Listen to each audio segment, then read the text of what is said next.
Um, what made you interested in kinesiology? I've always liked working out, and I like different kinds of workouts. I found that when I was more active, I was healthier. And later in life, when I became a fitness instructor, I saw people have what would be considered in medicine a miraculous turnaround in different disease states or injury states. And I knew it was related to their physical activity, so I became very interested in why. I wanted to know why being physically active had such a positive influence on physical and mental health. So the science of human movement seemed like a good place. And also kinesiology has a domain, motor control and learning. So that's dealing more with neuroscience and behavior, like with the brain. I'm very interested in the brain. So kinesiology gave me that opportunity to not only examine physical activity, but also how the brain impacts the way we think, act, and feel. And so it was kind of a perfect place for me. Do you think maybe it's due to your background in your bodybuilding as well? I think so. I mean, I was in bodybuilding before women were bodybuilders, so now probably, like Rachel McClish was the first female bodybuilder to win Ms. Universe. And if you see pictures, if you look at pictures of her, she kind of looks like a swimsuit model now. But at that time, that was a bodybuilder, and that's when I started. And being a woman in that sport in Wyoming was pretty much silliness. I mean, I won a powerlifting competition because there were only 2 of us entered. You're right, it just wasn't a thing. So, but yeah, definitely, I'd say that all of the different physical activity. I was in Kempo karate for a long while and did a lot of weightlifting and did a lot of running, and I did lots of aerobics classes, and so probably all of it was equally impactful. Yoga for me was the most impactful. Why are you interested in the interventions for college student depression? Because I think it's really important. I think that, first off, I care about the individual human beings that are in my classes. I'm not educating brains, I'm educating human beings. And so it isn't just that they get the information, it's that I want them to have a healthy life, right? I care about their well-being. Secondarily, college students represent the future in many ways. Certainly, you don't have to go to college to make a great impact on society, but it certainly makes it easier. If you're going to cure cancer or, find the next renewable energy source, oftentimes a college degree is required. So by not supporting the college students, we're negatively impacting the future of the world, and that seems a little dramatic, but I think it's true. Like the student that drops out because they don't have any tutoring support for their math class, that may have been the next Einstein, and we just don't know it. So I think it's important that because depression is hand in hand with students dropping out of school. So by paying attention to something as depression can be treated. It's very easily treatable, multiple ways, right? Counseling can be effective. In some cases, medication is called for, and I don't have any issue with that. Sometimes I think it's overprescribed, but I took antidepressants at one point in my life, and it probably saved my life. Being physically active is, in my opinion, a very powerful mechanism, and I think there's a lot of science to show that, but it is, I don't know, there's like a bias between psychology and exercise science. They haven't broken down that fence yet. It's like, oh, hey, what are you doing over there? I don't know, what are you doing over there? Hey, maybe we are actually working on the same things, and they just haven't gotten there yet, so. What do you mean by overprescribed? Are you concerned that individuals depend on the medication for happiness? No, I mean, if an individual takes a medication and it gives them a better quality of life, I am not going to sit in judgment of that. I mean, that's not for me to say, right? Like, somebody could be taking antidepressants and have taken them for a long time, and if they have a good quality of life and it's not damaging their liver, I mean, who the heck am I to say that's a bad thing? What I mean is that sometimes because of the lack of awareness of some psychiatrists and healthcare professionals of the power of physical activity, that perhaps there could be additional, or like maybe if that person is stable but still depressed, maybe try an exercise prescription for a month before you write the prescription for the antidepressants, or maybe do it concurrently and then have a plan to work people off of the antidepressants. Unfortunately, because most of those healthcare providers and psychiatrists are not educated on this topic, they just don't know. They don't know what they don't know. So it's not their fault. It's not like they know the information and they're just, oh, I'm just going to sell these drugs. Which I think sometimes students start thinking, oh, it's just this evil plot. It's like, no. It's just that they don't know. And until they are educated of the power of exercise on mental health, they want to fix something. But what they went to school to learn to do was to get that prescription pad out. They have years and years of experience to do that. And they probably are saving lives in some cases. But they simply don't know of these other alternatives. And so when I say they're overprescribed, I just mean that perhaps there are times where other things would be effective, but I don't know if you've heard the quote, if all you have is a hammer, everything looks like a nail. So when all you have is a prescription pad and somebody comes to you, then you start immediately thinking, what prescription can I write to help with this?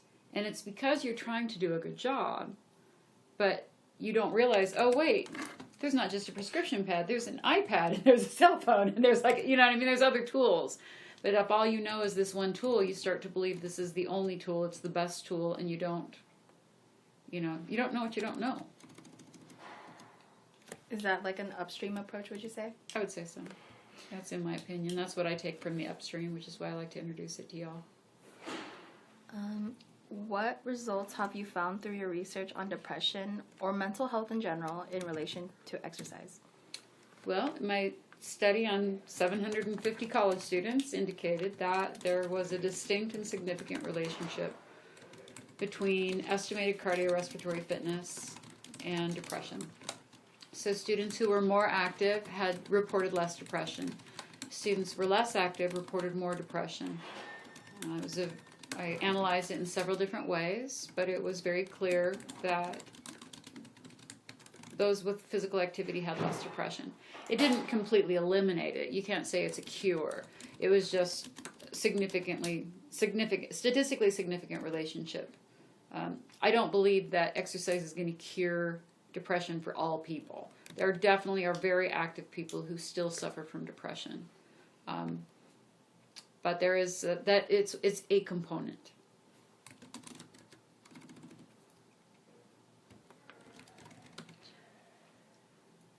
What results did you find most interesting or shocking? I think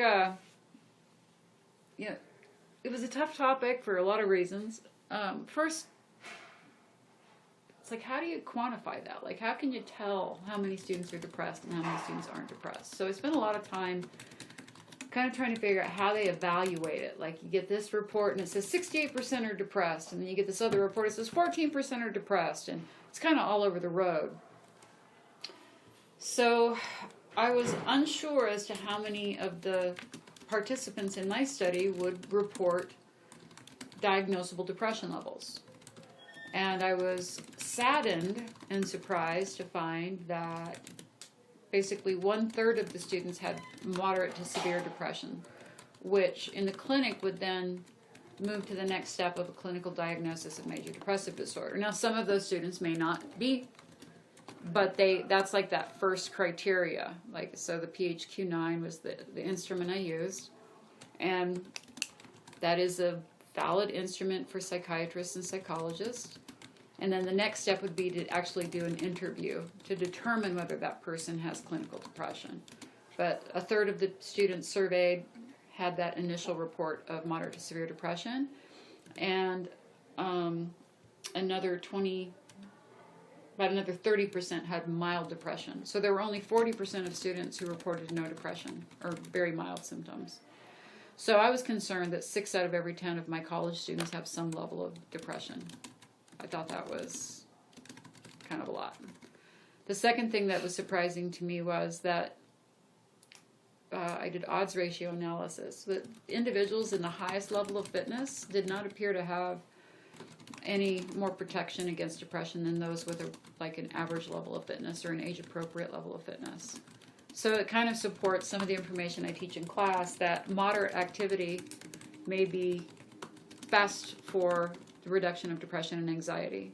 Perhaps the higher levels of activity are when people get into, I have to work out 4 hours a day, and if I don't, I'm failing, or, right? So it's at that moderate level of activity that seemed to reduce the odds of reporting depression more so than the higher levels of activity.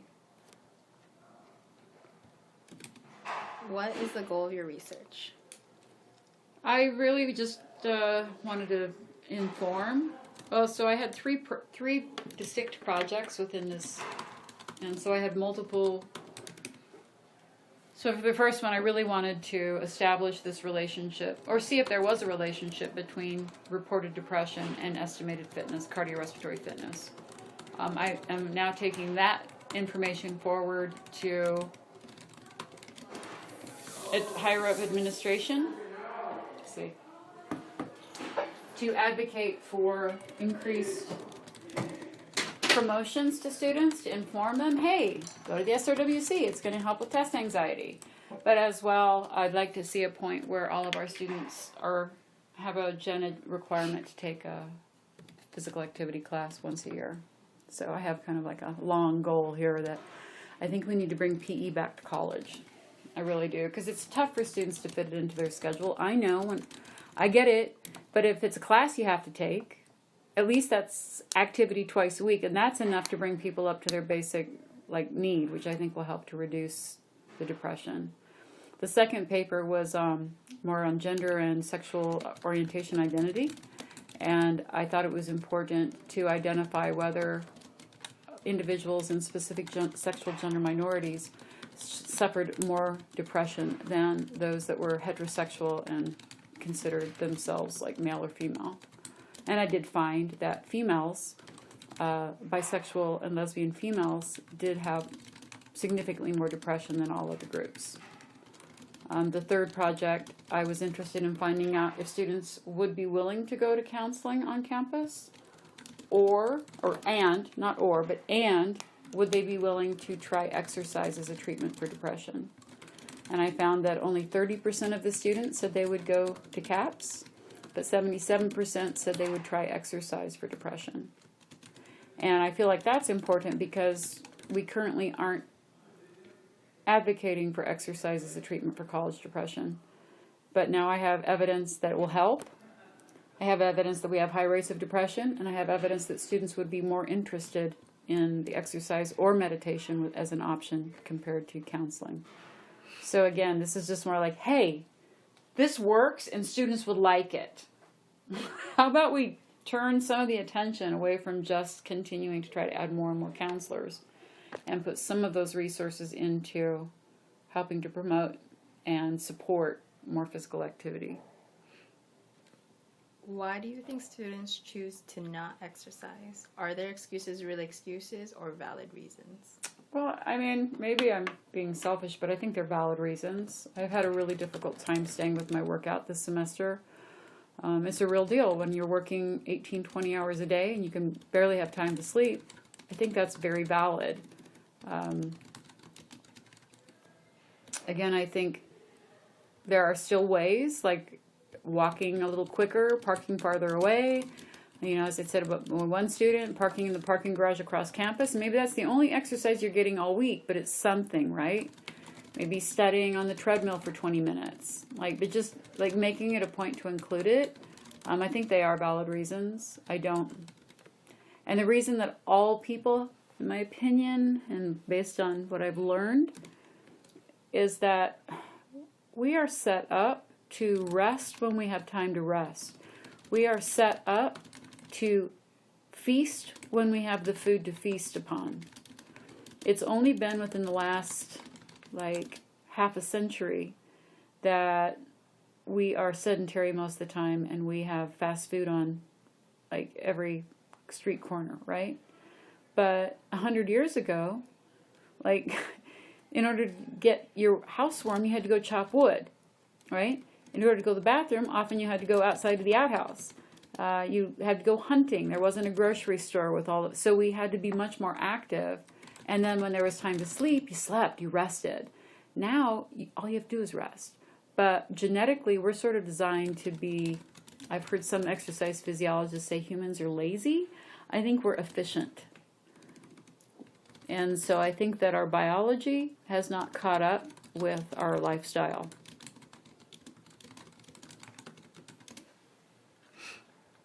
We didn't used to have to work out, right? 100 years ago, there were no such thing as gyms, unless you were like, I don't know, like a gymnast. So that is this sort of a new thing. Please express your thoughts on exercise and mental health without including depression, just in general. Yeah, and I'm not as aware, but I did read a lot on anxiety, and certainly my mother's never been properly diagnosed with her mental illness, but I certainly saw, she doesn't have depression, but I certainly saw an improvement in her ability to concentrate.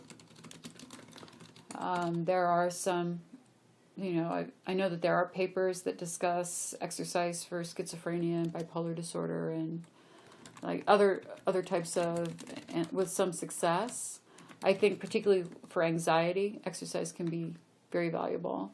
So I think it depends on the individual and the situation. But I think it just gets down to basic common sense. Like we're aware that being physically active is good for our heart, right? Everybody knows that now. We widely accept that.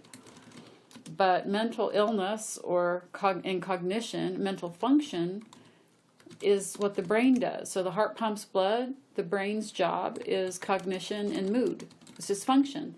So if the brain itself is not healthy, or it's not, like if the heart isn't healthy, you're going to have problems with heart rate and circulation, right? If the brain isn't healthy, you're going to have problems with cognition and mood. So if we can do something to support that organ, just think of it like an organ, the health of that organ is just going to have an easier time doing what it does. So that's very simplistic, but we tend to not think of the brain as an organ like we do the heart, but that's really what it is. It's just an organ.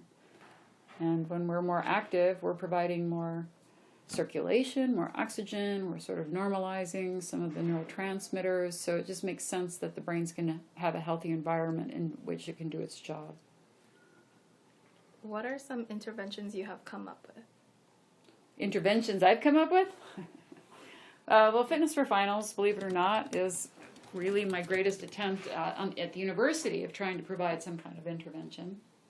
And it really is just about giving students the idea that doing some activity might be as valuable or more valuable than their current study strategies, which usually involve a lot of sitting and caffeine and lack of sleep, which is not how the brain performs well. I think building on that, I had another nonprofit called Yogis Unite, and we did fitness promotions. I think fitness also helps to increase socialization. I think that we tend to be very alone in the society. So I think that being physically active also improves our ability to have friends. And so I'm trying to work with my students so that all together we can. My best intervention right now is to teach. This is like scalability, right? So if I talk to you, that can be very valuable. And maybe you will take that forward into your future profession, and it will impact all of your clients. If I can talk to 150 students who might someday be healthcare professionals, then I have the potential to make some impact on all of their future patients' health. So to me, that teaching is a really valuable intervention in this way. That concludes our interview. Thank you so much. You're very welcome.